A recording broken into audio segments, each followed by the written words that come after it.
Amar Rabbi Yitzchak. Says Rabbi Yitzchak,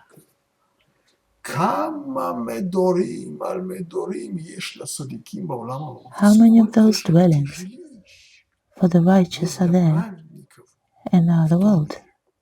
They talk about the one dwelling that comes directly from the Ancient of Days, from Keter, the beginning of the beginnings, the foundation of foundations, the source of everything, that is already not the infinite, but not yet the creation.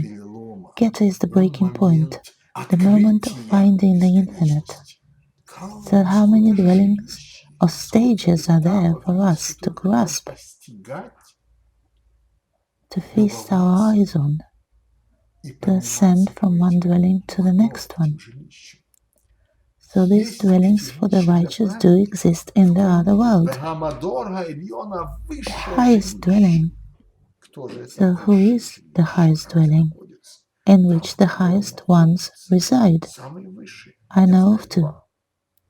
Is one on the right-hand side. See how the Ancient of Days is holding his compass, for he is the great architect.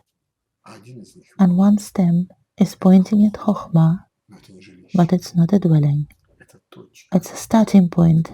It's the genetic code which has to be transferred somewhere in order to be read, where it will be decoded.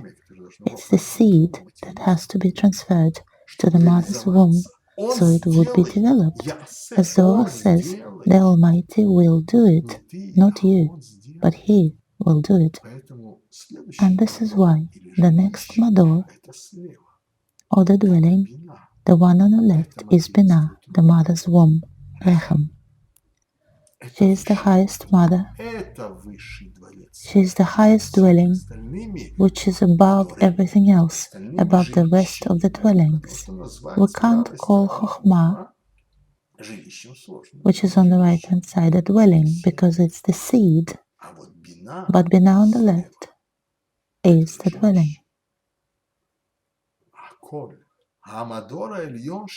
She is the dwelling for everything, because everything comes from her. All the other dwellings come from her.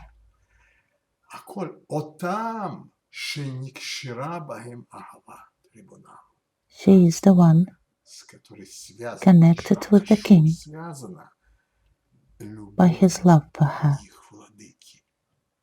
What we're being told here is the greatest love story between the Atik, the Ancient of Days, and her,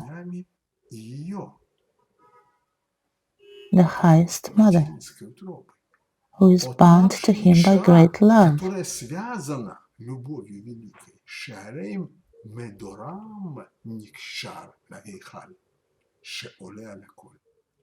And the other dwellings are bound to her dwelling that rises above all by great love too. What is the point? What exactly are we talking about here? Says Zohar, because the Almighty graces Himself with this love, with this oneness, with this union, from which all the rest of the dwellings come, just like the divine emanation, which can be perceived by His greatest love of all, a man. And by means of these dwellings, He unfolds for us and appears before us, so we could merge with Him and admire His beauty. The eye didn't see a God besides you. He will do it. Isaiah 64:3. We talked about it some time ago.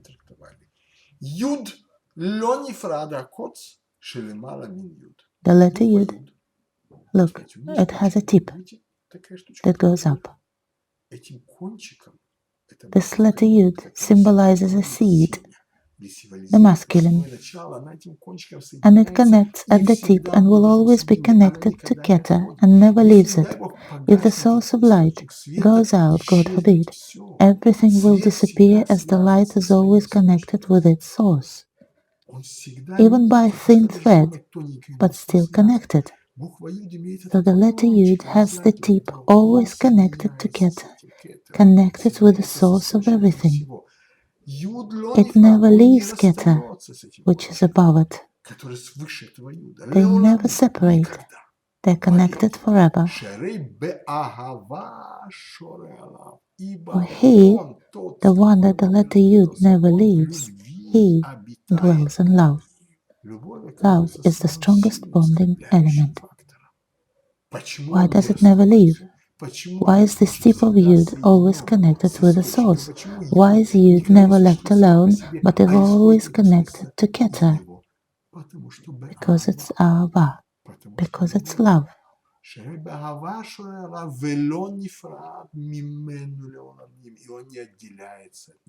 And it never separates from him, ever.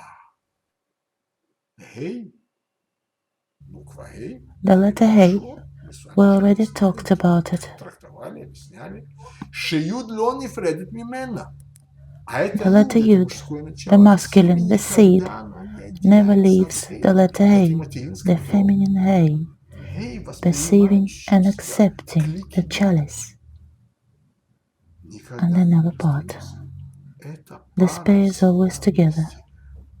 They cannot exist without each other, because why will the seed exist as the source of information if there is nobody who can read this information, if there is no feminine womb to bear from it, if there is no feminine who would bear and give birth to the further dwellings, so the Almighty could be revealed to the object of His love, the man below.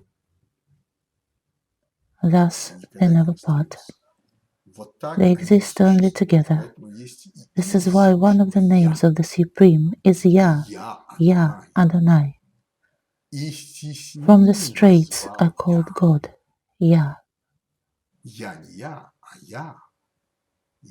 In Psalm 118, David called out to his name, Yud Hey, Yah, and Yah answered me with a vast expanse, the expanse that is high above, the expanse that is just below Keter, here in the midst of love of this pair, Yud and Hey.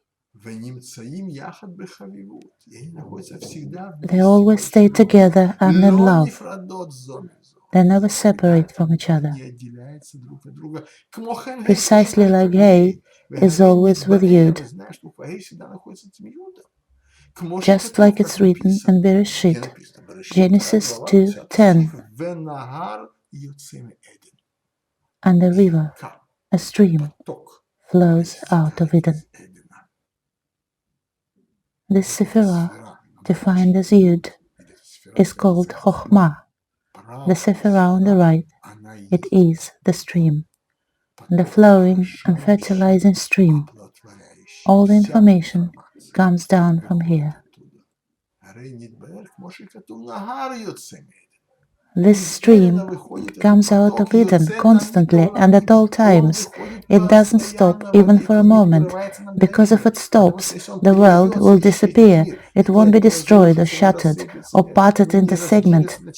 It will vanish, like the hologram, like the image on the screen of the computer.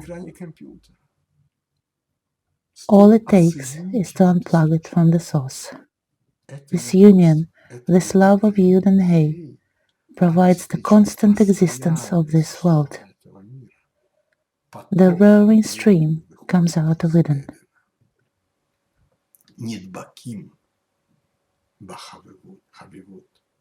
And they merge together in this love and become one, Yud and Hey.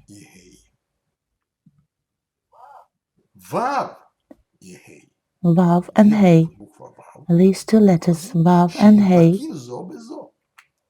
the letter Vav and the letter Hey, that cling to each other, the next pair, the masculine Vav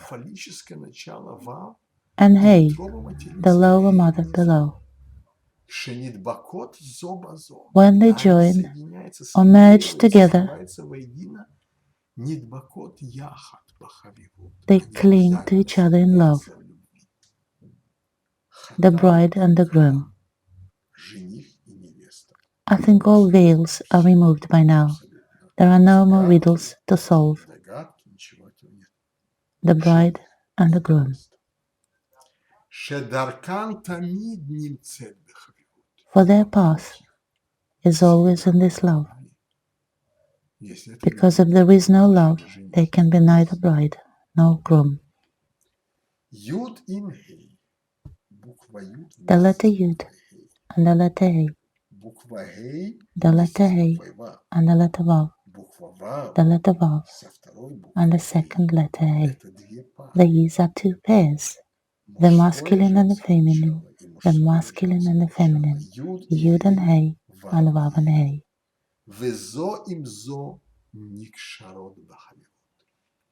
And each of them merge with the other by means of the only power,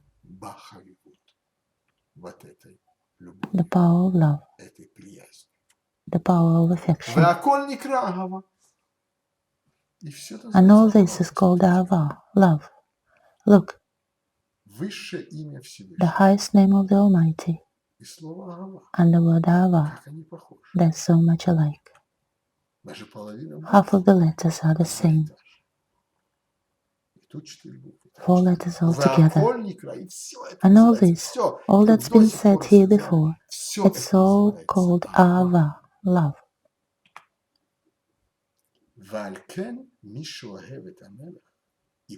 And therefore, the one who loves the king, the highest king,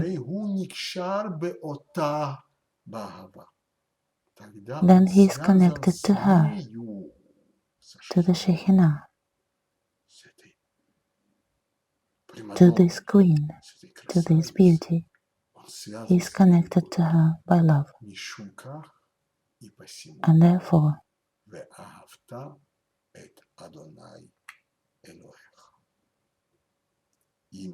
therefore, it says, you shall love your God. You shall love him, and then he connects with you. It's the only power by which the mystic can connect with the object of his love. We can do some simple maths here that won't make us fly, but I wouldn't like to bypass it, as we have some audience members who are waiting for this action. This name of the Almighty, this one, its numerical value is 26.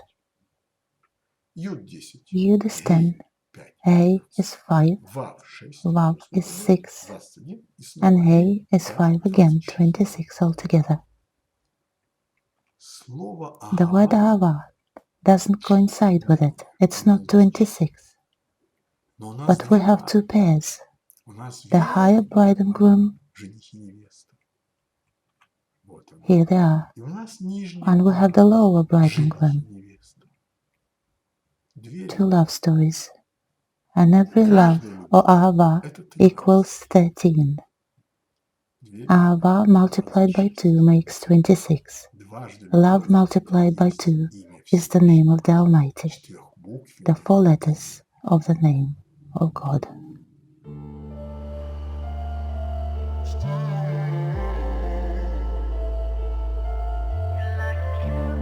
Hear, O Israel, the Lord our God, the Lord is one. You shall love the Lord your God with all your heart, and with all your soul, and with all your might.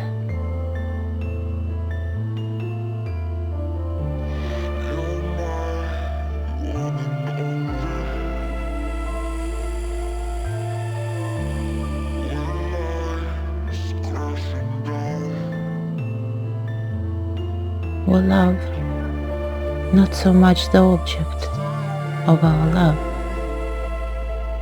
as the image that is formed in our consciousness.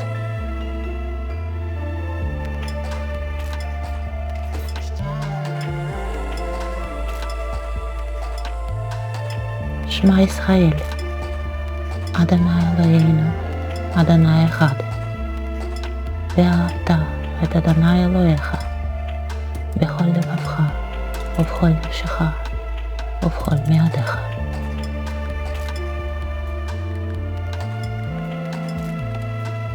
הייסורים של אהבה, the sufferings of love.